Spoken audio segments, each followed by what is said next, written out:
And now, Storytime with Austin! Hey, kiddo! Are you ready to hear a story? Let's read the story about Hansel and Gretel. That's a good story. I have my reading glasses on. Hansel, Gretel, breadcrumbs, candy house, birds, evil witch, and now happily ever after. Boring. I'll tell you the real story. Once upon a time, Hansel and Gretel, they wanted to go out to the forest. And so they're like, hey Mom, let's go to the forest. And the mother said, now don't get lost. And Hansel said, it's okay Mom, we're not going to be stupid and leave breadcrumbs. We're leaving nails. So they left a trail of nails from their house to the forest. And they thought, hey, no birds are going to eat the nails, right? But just a few feet behind them, a lonely carpenter walked behind them. He saw the nails, and he tried to resist. But he just couldn't handle it. He had to wham, wham, the nails into the ground, and pretty soon Hansel and Gretel got lost. But as Hansel and Gretel were wandering through the forest, they saw this, well, it was like a candy house. And they're like, yeah, candy. So they like bite into it, but then their teeth get stuck and they can't get out. And then the candy starts to taste like asparagus. And it's like, asparagus is all nasty because, like, you think it's green beans, but then it's all like that nasty bitter taste. Well, this is even worse because they were thinking it was candy, and then it's all like, ugh. And so anyways, so they're trying to get out there, like, but they're just getting more and more stuck. And then finally, this portal opens up, and out pops up two heroes. One's name was George, who was like an 80s hip-hop kung fu guy who, like, did disco, and then he beat the bad guy. And then his friend, Godzilla, well, he wasn't Godzilla as in, like, 100 foot tall. He was kind of like, well, like the size of that cartoon character Godzuki, except he wasn't that lame. I guess he was kind of like a quasi-giant lizard. He was pretty big for a lizard, but I mean, he was giant. So, anyways, and they came out and they said, we've got to find the egg of time. And then the Hansel and Gretel, they said, why? What's the egg of time? Well, egg of time, it's basically like this egg that has like power over time, and well, it just so happens that this evil warlord named Franklin got the egg of time. And well, Franklin, he's like this evil genius. Well, he's not really evil genius, but he's not an average person either. He's kind of like smart, a little smarter than normal smart, but he's not intellectually gifted.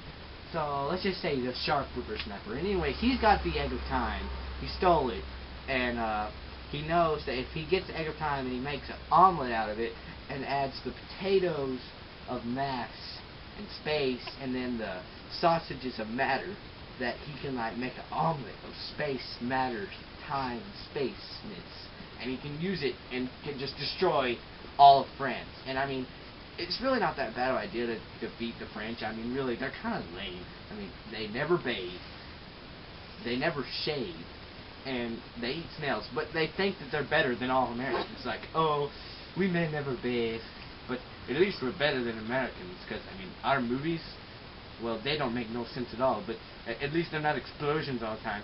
Well, listen here, explosions are cool.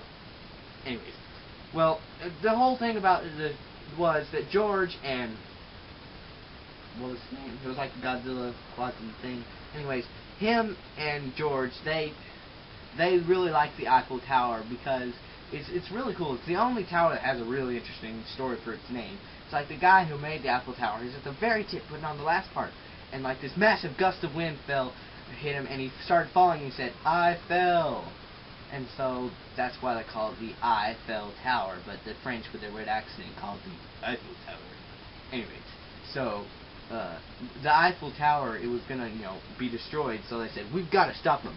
So, and so George said, Godzilla, we've got to stop him. With your fire and your lizard powers and my disco pop kung fu powers, we'll be able to stop him in the one place we can, civil court. And so they brought him to the legal stand. They're about to sue him, and one of the first witnesses was Godzilla, and well, it's kind of hard to explain what happened, so I'll just give you the best I can of the audio recording. It was like this: Godzilla, do you swear to tell the truth and the whole truth and nothing but the truth, so help you God? And Godzilla was kind of like this. I'm going to take that as a yes. Alright, Godzilla, where were you on October 14th, 1994?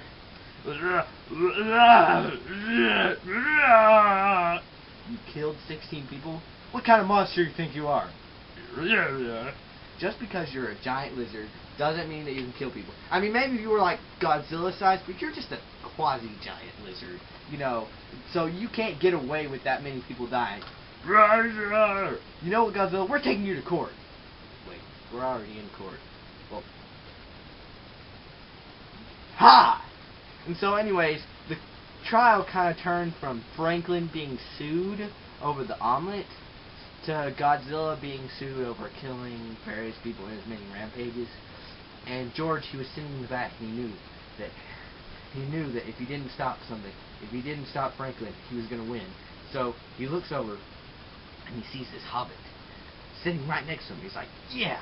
And so he goes, right into the, well, hobbits are kind of shorter, so it's kind of like this. Ugh! Well, anyways, the hobbit has been hurt, you know, and he's mad, and he bites George. But this is exactly what George wants him to do. Because whenever a hobbit bites a person, he kind of becomes like a were-hobbit. So, I mean, like a hobbit's like 50% a normal person, and a normal person's like here. A were-hobbit is somewhere around in this area.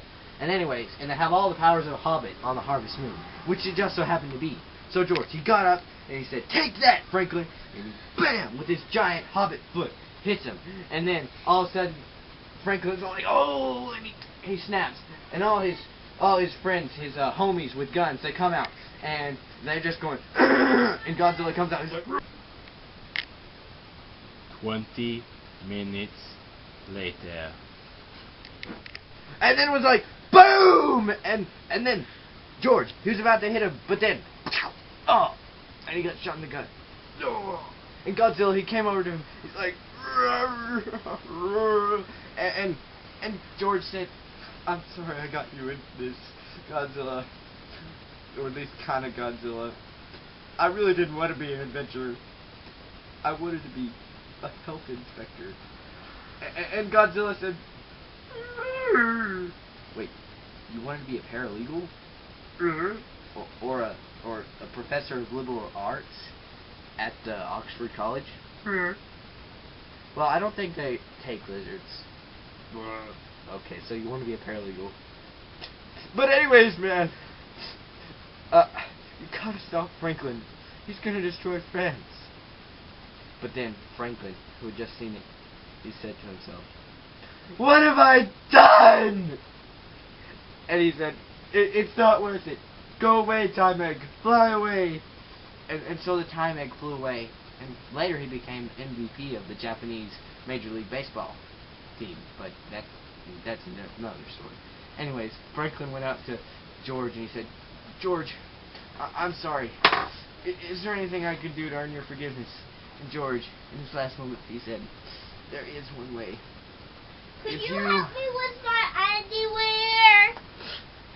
I'm sorry, kid. We're telling a story. Get out of here. Pair of underwear later. So, George said, there is one way. I will forgive you, Franklin. It's this. Take care of Godzilla. He's a lizard, you know. Not that many people like him. And he has these great dreams of being a paralegal. I just want you to take care of him. And Franklin said, I will only do that. I'll live out your dream. And I'll be a health inspector. And start a firm under your name. George said, thank you. And then he turned to Godzilla and said, there's something I have to tell you. I'm sorry. This is the emotional part. I'm sorry, kids. Get a hold of yourself. Get a hold of yourself, man. The kids are watching.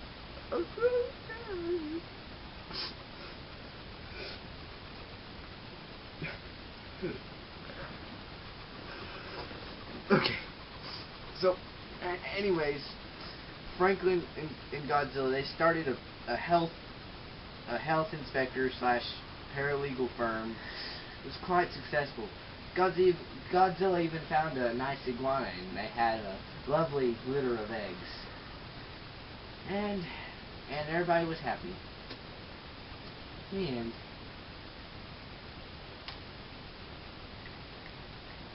Yep, that was the end. What?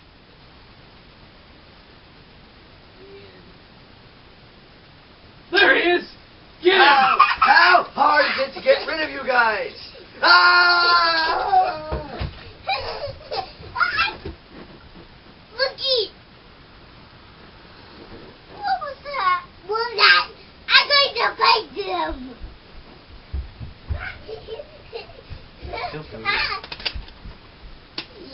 You're still filming?